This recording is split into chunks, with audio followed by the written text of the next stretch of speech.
vamos a presentar entonces al licenciado Jorge Daniel Jacobe, director de la consultora Jacobe y Asociados, a quien ya le damos los buenos días. ¿Qué tal, Jorge? ¿Cómo estás? ¿Qué tal? ¿Cómo están? Muy bien, por suerte. Jorge, lógicamente el tema principal venimos hablando permanentemente en todos lados, en todos los medios con respecto a toda esta pandemia y todo esto. Y la consultora de ustedes hizo un análisis bastante interesante sobre el informe COVID-19 que salió a principios de abril. Me gustaría saber un poquito si hay algún cambio con respecto a eso, si en estos días si hubo alguna modificación respecto a eso. ¿Y hablaste en el informe, hablabas del miedo, entre otras de las sensaciones que se nota en la gente? ¿Qué significa el miedo y cómo es la relación del miedo con respecto al Estado, justamente? Mira, me parece que hay que entender principalmente que los seres humanos estamos todo el tiempo tomando decisiones, ¿no? Y aprendiendo y consumiendo información y sobre eso generando ecuaciones mentales que nos permiten definir a personas, definir instituciones, definir decisiones. Y que esas decisiones que tomamos, esa forma de comprender las cosas, difiere si las tomamos en tiempos normales respecto a si las tomamos con miedo. El advenimiento del coronavirus planteó en términos políticos, en términos económicos, en términos sociales, lo que llamamos un cisne negro, digamos un evento inesperado, que tiende a cambiar todo, donde nos pone a todos, los argentinos y el resto de los ciudadanos de los demás países también, en una situación de mucho miedo, de mucho pánico, y entonces la comprensión de la realidad tiende a ser otra. Eso es lo que tratamos de retratar en ese estudio que a ustedes les llegó y que yo ahora estoy en posibilidad de refrescar esos datos, porque acabamos de cerrar una encuesta ayer, ¿no? Ese estudio indica que hasta ahora venimos viviendo lo que nosotros llamamos 3 fases del problema. La primera fase, que es una fase, les diría, de negación o de minimización del conflicto por parte del gobierno, cuyo mascarón de proa fue el ministro de Salud, Ginés, que rápidamente se corrió, digamos, se salió del eje y dio paso a esa segunda fase donde apareció un Alberto Fernández, algo así como en el rol del padre protector, ¿no es cierto? En esas dos fases, lo que sucedió primero es que Alberto entró a la primera fase con 38 puntos de imagen positiva. 38 puntos de imagen positiva. La segunda fase, el resultado de la segunda fase, después de haber suspendido las clases y después de haber dictado la cuarentena obligatoria para todos, lo impulsó 30 puntos para arriba. 30 puntos para arriba, de 38 puntos de imagen positiva a 68 puntos de imagen positiva. Nosotros como consultora en 25 años de mercado hemos visto una sola vez un caso así, un salto tan abrupto en términos de imagen, y fue el Papa Francisco, que de Jorge Bergoglio, que no lo conocía mucha gente en términos de opinión pública, me refiero, ¿no? Pasó a tener 88 puntos de imagen, 88 puntos Francisco al inicio de su gestión. Y miren qué interesante este dato. 2 meses después, cuando ya Francisco se había visto envuelto en las fotos con la cámpora, cuando le llevan la remera y lo embocan ahí con unas situaciones incómodas, cuando se ve envuelto en el clima agrietado de la política local, entonces de 88 cae a 44. ¿Qué explica esto? Que la sociedad argentina es lo suficientemente volátil y lo suficientemente cínica también como para poder poner a una persona en un pedestal, en un santiamén, y después bajarlo a los cascotazos también en un santiamén.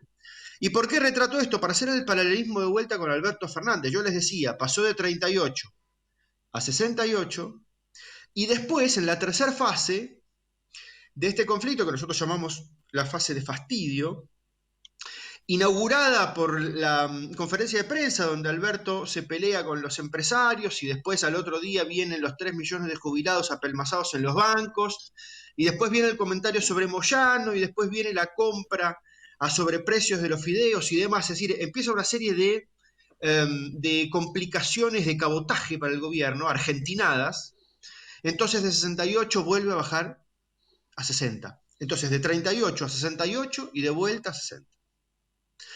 Igual es bueno. Insisto, claro, la opinión pública con un nivel de volatilidad, con una capacidad para generar la imagen, para necesitar ver que tenemos un papá protector que nos puede salvar de esto, y también con la capacidad de destruirlo, ¿no?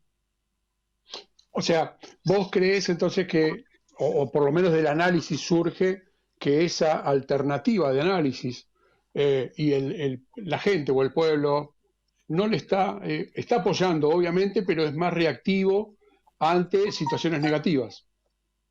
O sea, no Claro. espera que esto siga, ¿no?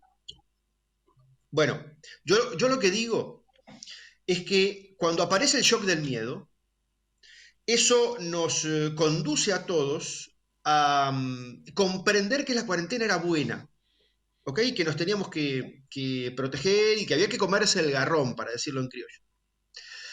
Ahora, la cuarentena funciona como cualquier esfuerzo del yo, ¿no? Del yo individual. Como hacer una dieta o como dejar de fumar. La primera semana es fácil. La segunda semana se empieza a complicar. La tercera semana se pone pastoso. La cuarta rompés la dieta o volvés a fumar.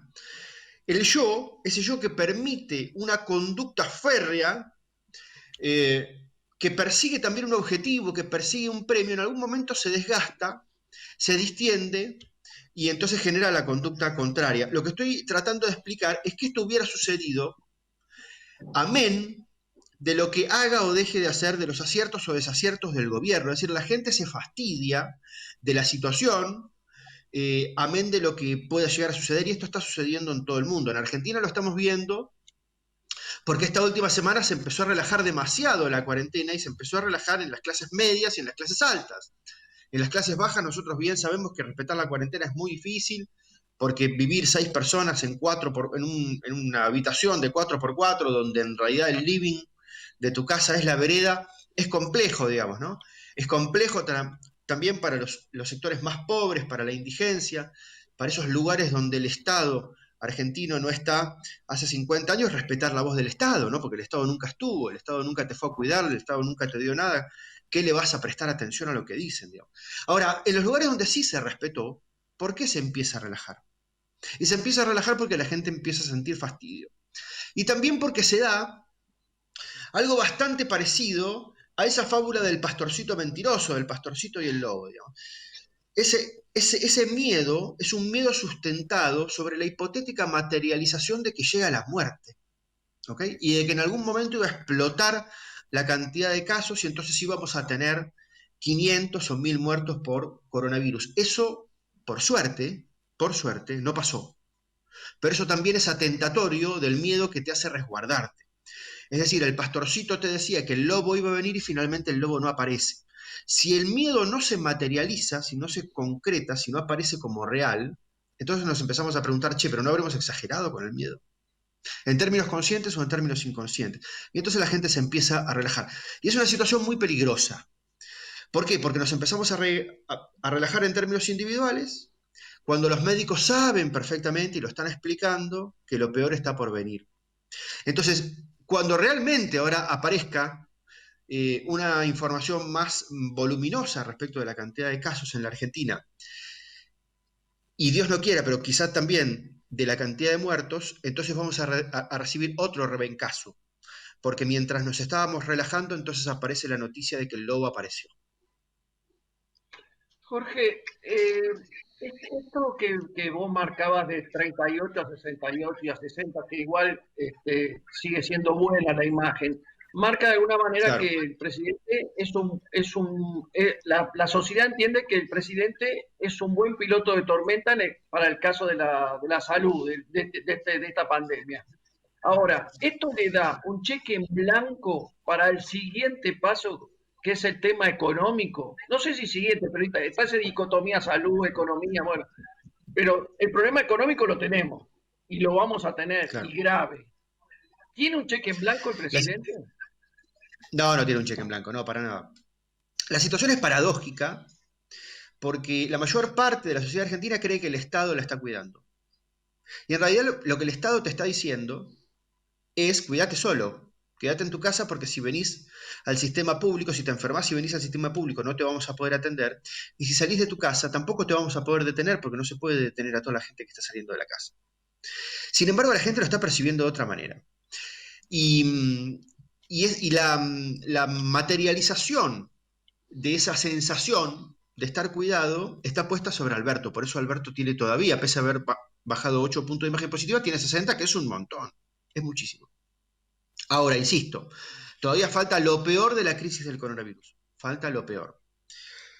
Lo peor de un Alberto que puede hacer lo que quiera, pero que está manejando un Estado, insisto, en separar el gobierno del Estado, que está manejando un Estado que no está preparado para esto.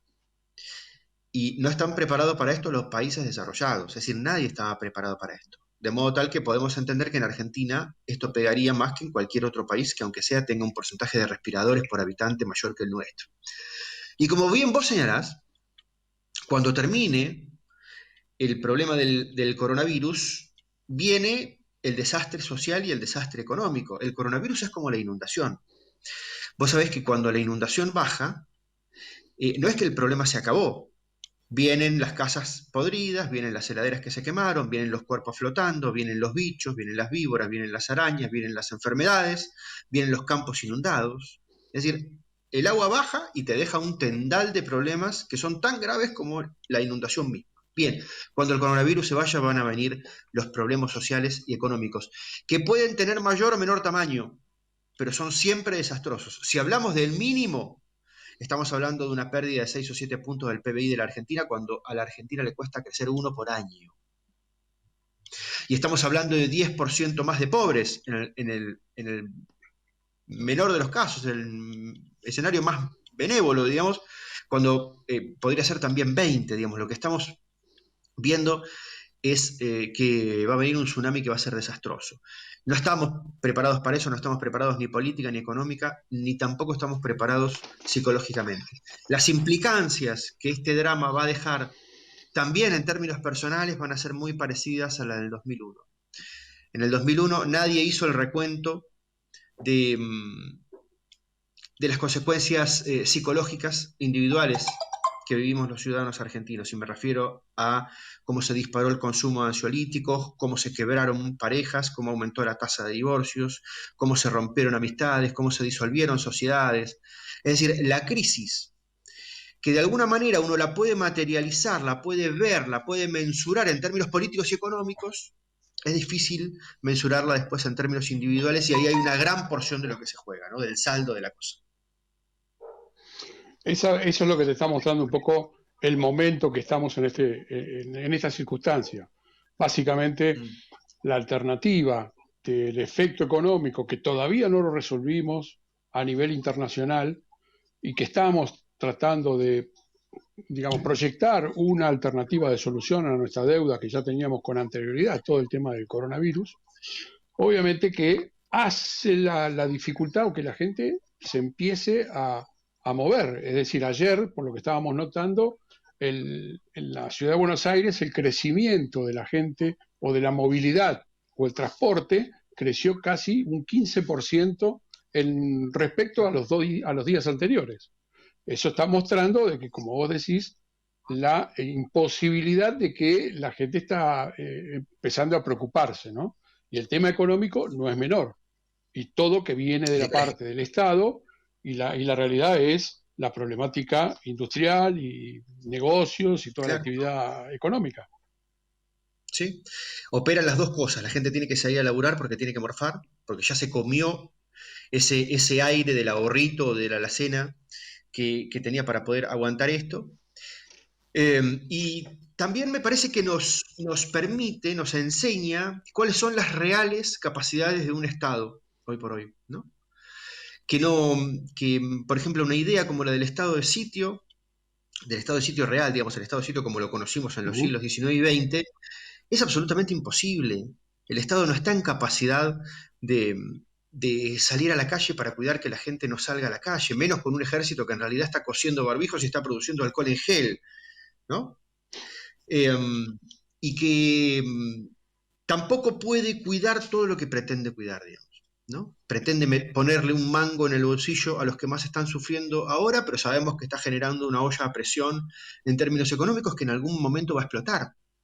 Este año, el año que viene, la presión sobre la inflación, el déficit fiscal que van a tener, la merma en la economía, el quiebre de las empresas, la pérdida de los empleos que vaya a haber, van a ser todas bombas que no necesariamente tienen que explotar mañana, pero que en algún momento van a explotar, durante la gestión de Alberto o fuera de la gestión de Alberto, pero vamos a ver las consecuencias de lo que estamos viviendo hoy durante 15 años. Como toda crisis es un momento de gran debilidad y también es un momento de gran oportunidad. Lo que pasa es que hay que saber divisarlas, y eso es lo que el mundo está tratando de discutir, que es lo que vos señalabas. El mundo está tratando de ver cuáles son las oportunidades que hay dentro de este conflicto, cómo nos reinventamos como sociedad para otro esquema político que nos sirva, que insisto, no es el Estado como lo creamos en el siglo XIX y en el siglo XX, que es otro tipo de economía, que es otra mirada respecto de cuál fue el impacto de quedarse en su casa todo el mundo a lo largo del globo respecto de la ecología, por ejemplo. Entonces hay mucha gente pensando cuáles son las oportunidades, y los argentinos me parece que otra vez estamos atrás en eso, ¿no? Es decir, estamos siempre en discusiones que no tienen que ver con lo que tenemos que hacer el día de mañana. Y esto es histórico, esto no tiene que ver con este gobierno, digamos. Esto tiene que ver con los argentinos. El día que el hombre, si vos agarrás el diario, las tapas de los diarios del día que el hombre llegó a la luna, el día que el hombre llegó a la luna, ¿sabés qué estábamos haciendo los argentinos? Discutiendo otra interna radical. Entonces siempre estamos en cualquiera, ¿no? Jorge, en el plano social, ustedes que estudiaron también el tema viste que a las 9 de la noche ahora se acostumbra a salir a aplaudir a los médicos, fundamentalmente, a la fuerza de seguridad, pero fundamentalmente a los médicos. Y sin embargo, hay lugares, hay edificios en donde a esos mismos médicos no se los deja entrar y se los quiere echar porque tienen temor a que los contagien y todo eso, inclusive agresivamente. ¿Cuál es esto? ¿Por qué somos este tipo de sociedad que tenemos justamente también lo mismo, esta dicotomía de decir, a vos te aplaudo, pero no vengas por este lado, andás por la vereda de enfrente, claro. Acá no te quieres. Mira, es muy interesante porque en esas encuestas nosotros hemos medido muchas variables. Y así como yo te puedo contar que se disparó para arriba Alberto, te puedo decir que se quedaron absolutamente estables Cristina, Kicillof, Larreta. Es decir, la opinión pública está claramente recortando aquello que ahora valora más o aquello que dejó como estaba. Entre las cosas que se dispararon para arriba está lo que vos decís, la imagen de los médicos argentinos y la imagen de las fuerzas de seguridad.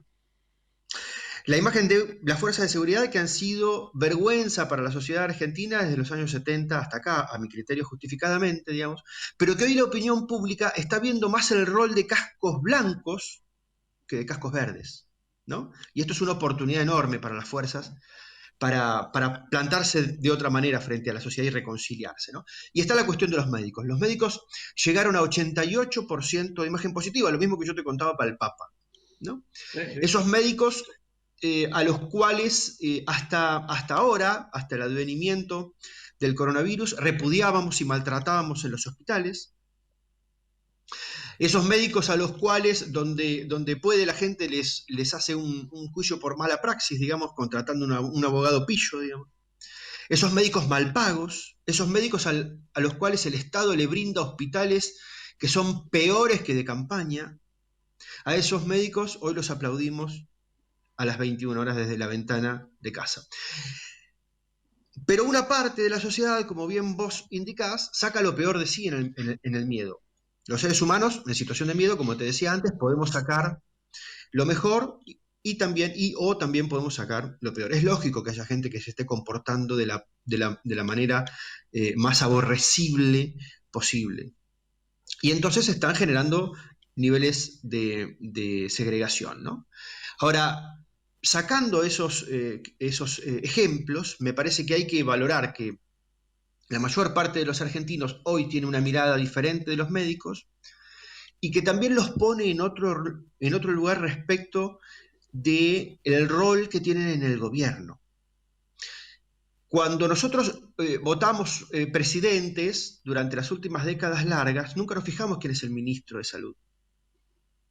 Y ahora va a empezar a ser importante. Y el ministro de Salud, mejor que sea un buen ministro de Salud, mejor que esté preparado, mejor que tengamos un equipo de infectólogos que nos pueda atajar la próxima pandemia. Es decir, mejor que los gobiernos empiecen a incluir a los científicos para todas las crisis que podamos tener. Mejor que los próximos ministros de desarrollo social a niveles nacionales, a niveles provinciales y a niveles municipales sean personas que sepan de la cuestión y no que sean la amante del gobernador. ¿Okay? Ojalá que esta crisis provoque una mirada de la opinión pública de mayor exigencia y de inclusión de la ciencia en el gobierno. Bueno, hay que pensar entonces en un replanteo, ¿no? De quiénes son los que están acompañando o cómo tendría que tener la necesidad como para realmente justificar la presencia de expertos, llamémoslo de esa forma. Claro. Más claro, que buena gente. Es una mirada... Sí, o más que alguien que te enamore, ¿no? Es decir, los ciudadanos de mentalidad más infantil, voy a decir, más inmadura, simplemente se tienen que enamorar de alguien para votarlo. Alguien que les prometa, vótenme a mí, que entonces vamos a vivir maravillosamente bien y todos los problemas se van a solucionar y siempre la culpa la tiene el anterior. Bueno, ¿qué tal si esto nos permite dar un paso hacia adelante como ciudadanos y empezar a votar personas que sepan de algo? Dijiste, Jorge, algunas cosas muy interesantes, todas las que decís. Nombraste en un momento determinado, incluiste al presidente, a Larreta, a Kicillof, y podíamos seguir agregando otros gobernadores de un color y de otro. Claro. ¿Cómo lo percibe la sociedad esto, esta mancomunión de ideas en una situación de crisis? Y si vos crees que esto se puede mantener, más aún, esto ya más es un deseo, ¿el futuro de la Argentina podrá ser sin tanta grieta y con más convivencia entre los colores políticos? Voy a separar lo que opina la opinión pública de lo que opino yo. Perfecto, perfecto. Porque no opinamos lo mismo, digamos. A la opinión pública le cayó muy bien la foto de la unión. Esa escenografía tan cuidada de un Alberto en el medio, con Kicillof de un lado y con Larreta del otro, le cayó a los argentinos le cayó la verdad que muy bien, muy bien. Y eso también generó un nivel de aprobación sobre la gestión respecto al coronavirus de Alberto, de Kicillof, de Larreta, que son grandes. De Larreta más que de Kicillof, pero en definitiva están bien valorados los tres. Ahora va mi opinión personal. Yo creo que hay que entender que estar unidos está bien, pero que no es suficiente. Y explico lo siguiente, si vos juntás a 3 chanchos por un lado, 3 chanchos por el otro y 3 chanchos por el otro que estaban peleados entre sí, y los juntás, vos tenés una piara, pero no dejan de ser chanchos. Si lo haces con pájaros, tenés una bandada de pájaros, pero no dejan de ser pájaros. Lo haces con peces, tenés un cardumen, pero no dejan de ser peces. Si vos agarrás 3 inútiles, por un lado, otros 3 inútiles por otro lado y otros 3 inútiles por otro lado, y los juntás, no dejan de ser inútiles. Y este es el sistema político argentino. El sistema político argentino que hace 50 años que desapareció del 60% del territorio nacional. Un Estado argentino que no pudo hacer cloacas, que no pudo hacer agua corriente, que no pudo hacer hospitales, que no puede hacer cordones cuneta. Entonces digo, la solución está... Si podemos pensar tan ingenuamente como que la solución está simplemente en que se unan, en que se junten, a mí me da la sensación de que es ingenuo, ¿no? Es todo un tema ese realmente, ¿no? Así que la verdad que, bueno, habrá que reflexionar un poco más al momento de distintas circunstancias que van pasando en nuestro país. En lo económico, esperemos que recuperemos. Se nos está acabando el tiempo, Carlos. Bueno. Lamentablemente, porque yo me quedaría hablando con Jorge todo el día. Sí, porque aparte tiene una virtud, Jorge, por eso nos gusta mucho entrevistarlo, charlar con él más que nada, porque es una entrevista. Tiene la opinión de su consultora, digamos, lo que extrae de la gente, pero a su vez tiene su propia mirada, lo que lo hace mucho más interesante la conversación, la charla, porque es su impronta la que vuelca. Así que, Jorge, de parte nuestra, muchísimas gracias, agradecidísimo por haber aceptado esta invitación. Siempre sos un referente para nosotros y bueno, seguramente te convoquemos en el correr del año para hablar de estos o de otros temas tal vez más interesantes o más gratos para los argentinos que estos. Bueno, les agradezco yo mucho el tiempo y el interés también. Les mando un abrazo grande. Gracias, Jorge. Que tengan muy buen día. Chao. Carlos, nos tenemos que ir, obviamente, pero ¿tenemos algún tema así como para charlar de situación, de la parte económica, de lo que se está planteando desde la economía a nivel mundial, digamos, y a su vez Argentina, por lo que estamos esperando, alguna propuesta para el tema de el cierre con los acreedores del exterior? ¿Vos cómo lo ves?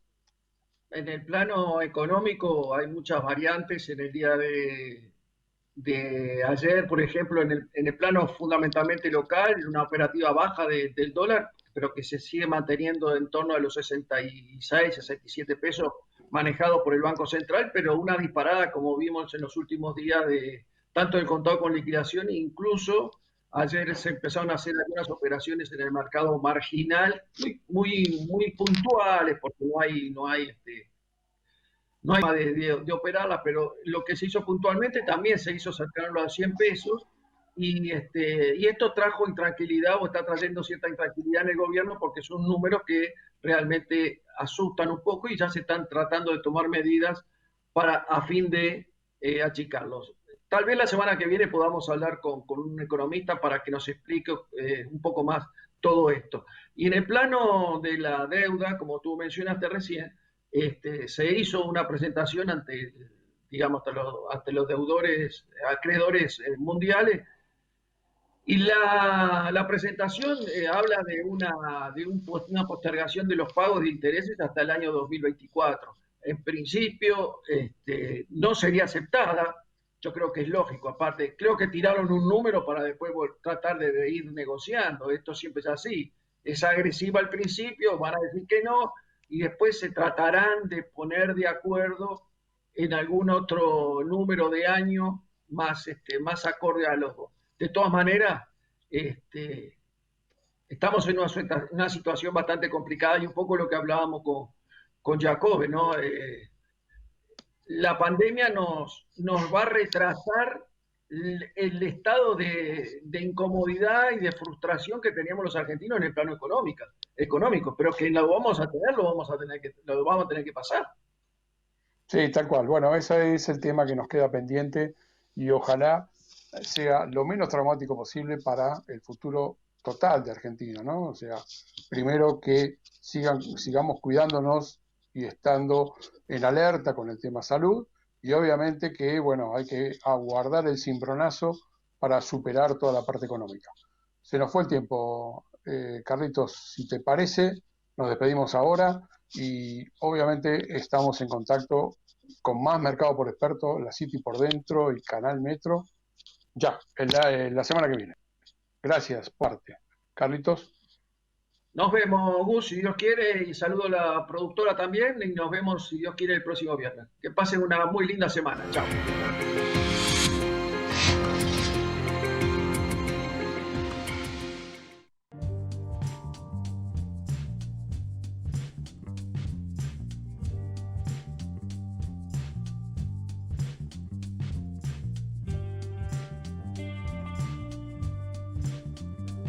Barberis, bodega y viñedos de familia.